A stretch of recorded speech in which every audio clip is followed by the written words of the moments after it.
And now to our panel of experts, Zev Yaroslavsky of the UCLA Luskin School of Public Affairs and Jessica Levinson, professor of law at Loyola Law School. Welcome. Thank you so much both for being with us today. I want to talk about the LA County DA's race first, and I'll start with you, Zev. In 2020, when George Gascon was first elected, it was a much different time. People were hungry for criminal justice reform. And now it's all optics. We don't see public safety. We don't see it.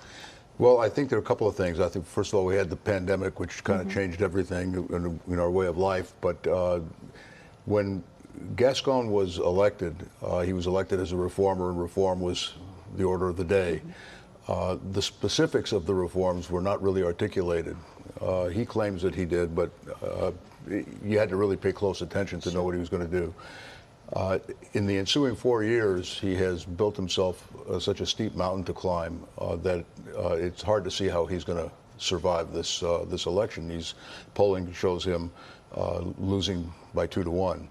So, in a nutshell, we've polled him at UCLA in the survey I do at Luskin School since he was elected, and he has been underwater. That is more unfavorable than favorable in every year since he was elected. That's a pretty hard thing to do. It usually takes you a couple of years to become that unpopular.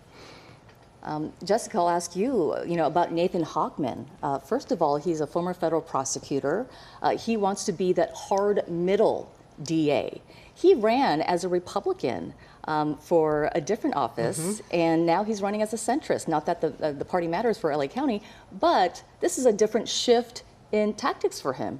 Do you think because of that might work? I think actually it's because of what Zev said. It's because of Gascon. So I think that Nathan Hochman obviously has a lot that he brings to the table, and he has a lot of experience. I served with him, in full disclosure, on the LA Ethics Commission.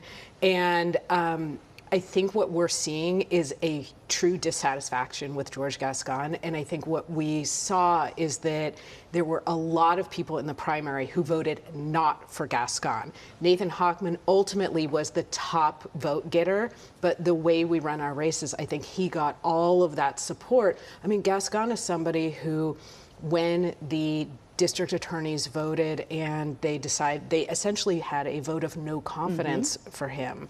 And so I know that this is styled as reform versus law and order, but I think we really have to look and see this is about one particular person, whether or not he was able to deliver on reforms, whether or not he was able to run that office, and how he tried to accomplish these goals. I want to talk about the open U.S. Senate seat here in California, perhaps one of the most coveted political seats to have one in the California Senate. Zev, I want to talk to you first of all about Adam Schiff, Congressman Adam Schiff. He has been polling, I mean, way higher than what we're talking about with Steve Garvey. Steve Garvey didn't come out much to campaign. He wasn't out there much with his ads either. Is this going to make all the difference here? Well, look, California is a blue state, and it's been a long time since we had a Republican senator. And I think in a half a century we've had one Republican governor, maybe a couple. So the real election was the primary, and the race between Adam Schiff and Katie Porter and Barbara Lee, and whoever came out of that against a Republican was going to be the odds-on favorite, and that's what's happened.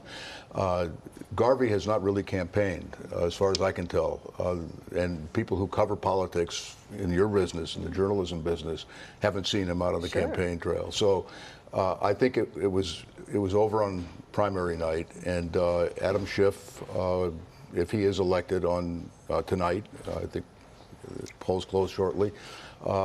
I think he will not only assume the 6-year term, but he's going to assume the completion of Dianne Feinstein's term, which goes through the beginning of January. So he will become a senator almost immediately, which is good for California because he'll get more seniority than all the other new senators who come along. All right, Zev and Jessica, thank you so much.